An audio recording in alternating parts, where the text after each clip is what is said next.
I am so happy to have on the line with me for the hour the consumer advocate, lawyer, the guy who kicked off the consumer protection movement back in the 1960s, unsafe at any speed, the guy who was cited by Lewis Powell in the Powell Memo in 1971 as, along with Rachel Carson, one of the two people who was going to destroy the American free enterprise system. Right, and thus justified 50 years now of right-wing neo-fascism. The guy who kicked who was cited by Lewis Powell in this, Ralph Nader. His latest book, his next to the latest book, Wrecking America: How Trump's Lawbreaking and Lies Betray All. His latest book is the Nader Family Cookbook, and it's something that I'm looking forward to getting a copy of. I have one on order. He's the founder of numerous organizations, including the Center for the Study of Responsive Law and public interest research groups, which have now spread to states all over the country. And he has a radio show, the Ralph Nader Radio Hour, and a podcast, which I subscribe to. And it's weekly. It's really worth listening to. Nader.org is the website. His Twitter handle is @RalphNader. Ralph Nader, welcome back to the program. It's been too long since you've been on, my friend. Thank you so much for joining us today. Well, it's delightful. Thank you for joining with us and speaking with your listeners all over the country. Ralph, I really appreciated your writing the foreword for my new book, The Hidden History of Monopolies, how big business destroyed the American dream. And I want to dig into that. But before we get to that, and I'm also curious about your cookbook, but I want to start out with Donald Trump. We have this crisis in America. We have around 650 hours, more or less, until Donald Trump leaves. And in these 30 days, he is doing extraordinary damage, not just the obvious damage, but also the cultural and just dissing democracy basically all around the world. I'm wondering what your thoughts are on the end of the Trump presidency here. Well, he's going to engage, Tom, in real wreckage. He knows that he has to leave on January 20th, but until then, he's president of the United States. And so he is rapidly pouring out leases to companies, minerals, offshore in Alaska, elsewhere, timber, lithium mines, etc. He's speeding up that. He's speeding up all kinds of corporate welfare, or crony capitalism, as conservatives call it, handouts, giveaways, subsidies. He's increasing the dismantlement of health and safety protections, which he never liked. He calls it overregulation, but I call it law and order for corporate polluters and corporate crime, cheating consumers, workers, and filling the environment with toxics that could be prevented easily. So he's dismantling that, and he's so rabid in it that he's pushing out his own loyalists, people who are heads of agencies and departments, because they're not automatic enough. And so he's pushing out Bill Barr, the toady attorney general, because Bill Barr wouldn't prosecute Joe Biden. I mean, it's hard to make this up. And he wouldn't appoint a special counsel to go after Hunter Biden. Trump was too much even for Bill Barr, who's leaving on Christmas Day.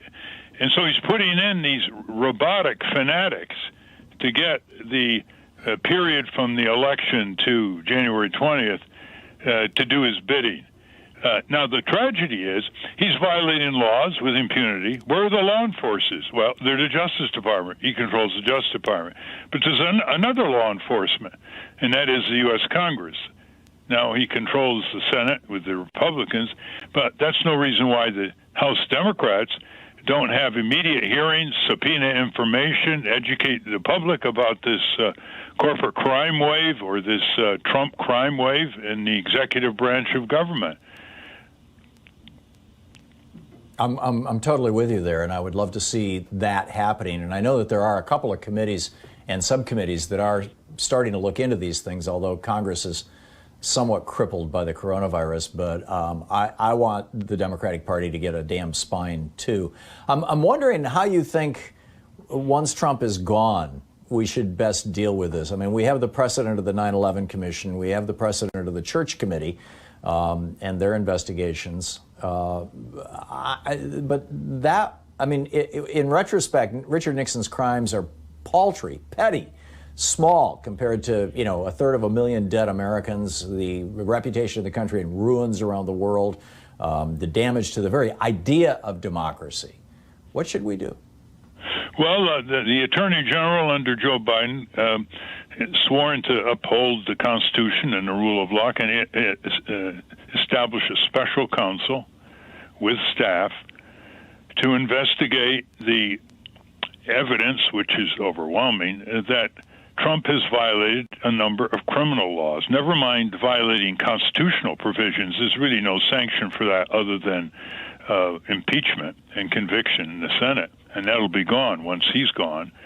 But the Justice Department was ready to prosecute Richard Nixon for obstruction of justice before President Gerald Ford pardoned Richard Nixon. And as you say, what Nixon did, Nixon was about to be impeached and convicted for resisting one subpoena and one count of obstruction of justice. And Trump has done hundreds of this. He has defied well over 130 subpoenas, demands for testimony in the dozens by his nominees. He's done all kinds of maneuvers, violating the Anti-Deficiency Act by appropriating money from one purpose to another that was not approved by Congress. That's seizing the power of the purse. That's pretty serious seizure of constitutional authority, according to our founding fathers. He violated the Hatch Act by using federal property and ordering federal employees to advance his political interests, like putting his names on these relief checks and having campaigns right on the White House property. That was never done by prior presidents. So there are a lot of statutory criminal violations that he could be prosecuted for. The president does not become immune from prosecution after a president leaves office. And then there's all the corruption that's going on in who gets the stimulus funds, who gets the relief money. Well, it's not small business as much as the big companies, and lots of ordinary people are being left out, and all his cronies and lobbyists are moving all over Congress in the last few weeks, trying to get their piece of that pie. Even the domestic Israeli lobby got $500 million from the COVID relief act, $500 million bucks. This is a country that is a military, economic, and technological superpower, Israel. They have universal health insurance. They have better retirement benefits than we are. What are we doing with some members of Congress putting $500 million goodies to the Israeli government? So, you know, that doesn't pass the smell test, and other corruption domestically, with corporations getting a piece of this relief stimulus bill, and then giving their executives bonuses. They're giving their executives bonuses while they're taking relief money. So all that could be part of the special counsel attached to the Justice Department. Remarkable. Yeah, spot on. We are talking with Ralph Nader. We'll be for the hour about a whole variety of things. His most recent book, the Ralph Nader Family Cookbook. Prior to that, Wrecking America, How Trump's Lawbreaking and Lies Betray All. We'll be right back with consumer advocate, lawyer, author Ralph Nader. Stick with us.